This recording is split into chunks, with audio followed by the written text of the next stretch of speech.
guys, in this video we are going to discuss about my June reads, and the first book I read was Never Lie by Freida. Actually, this is the first book I read from her. Basically, I am not a psychological thriller fan, but anyway, because of that hype about this book, I started reading this book.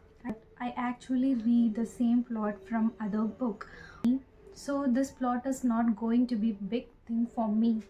But anyway, if you are a person really liked psychological thriller, then definitely you can choose this book. This book really surrounds with the three characters and in a house. This is how is it, and the three people are really a psycho. That's why it's going to be psycho thriller, and if you're a fan for psycho thriller, then definitely you can go. Overall for me, it's going to be 3-star read. The second book I read was 3000 Stitches by Sudha Murthy. This is also the first book from her, and it's really very nice. It's a short story containing 11 stories or something. All the short stories involved with the Sudha Murthy. The first short story itself, 3000 Stitches. The first story is the struggles that Sudha Murthy faced when she changed the mindset of Devdasis, and the story is really good because whenever we are trying to do something good to the society, it's always come with the struggles.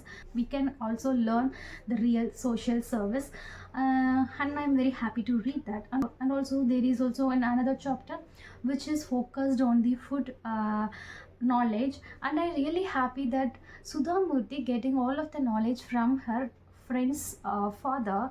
In this generation, we are not ready to get a knowledge from a elder person. We are only want to know the information in the trending. Other than that, we are not at all going to consider anything in our life. I think it's literally a weird thing, but after reading that particular story, I myself thought we are always ready to learn the knowledge from elder people or any other people, and the knowledge is available in everywhere, but we are not the one, we are not ready to learn that particular thing. And there are also 2 other chapters or stories which is really very engaging for me, because some stories are literally like a knowledge for us, and some stories, I think the one story is titled with Cattle Class, and the another one was Something Like a Home. These stories really like a cinematic way, so it's really very engaged story for me. And after that, I also read about A Day in Her Life.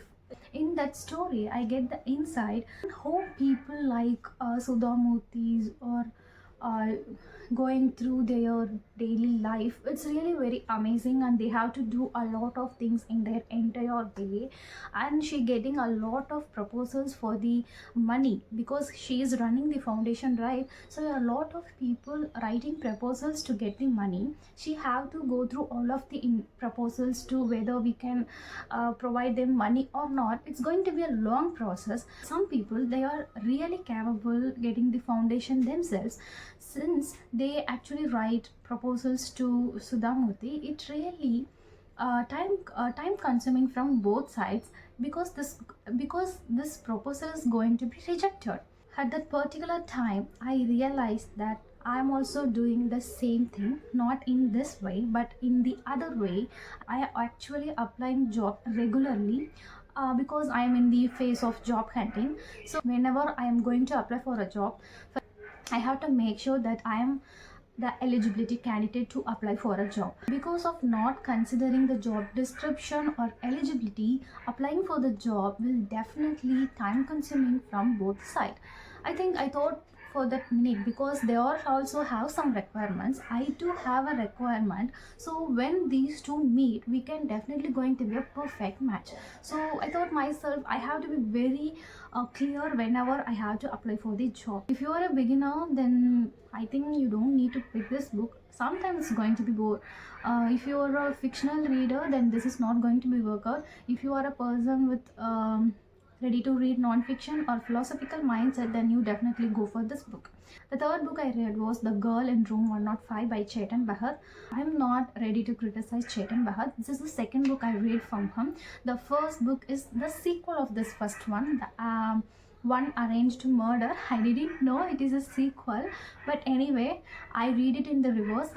I have the chance to read this book now only. It's literally about Keshav and Saurav.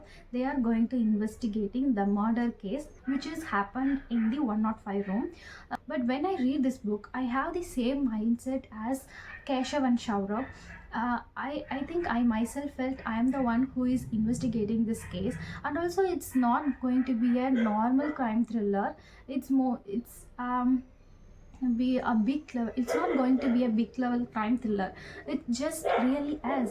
Sometimes it's really, if I have the chance to solve a murder case, how it's going to be. It's very really simple. It's not going to be a magical realm, or it's not always going to be above our imagination. The story is thus, it's really very low level. It's really it's realistic thing. It feel very realistic. It's all about the typical Indian family, typical Indian drama. We can feel it while reading this book.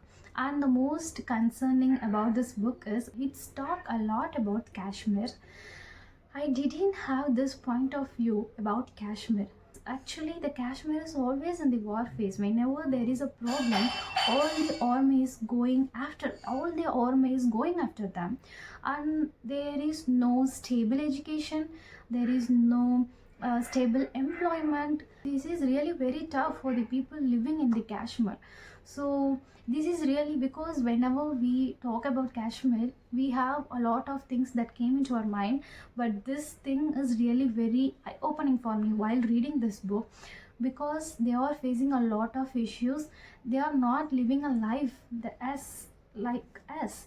Okay, these are all my June reads, and I didn't have any favorites in this month also. Anyway, we can meet in another book discussion video or any other video. Bye.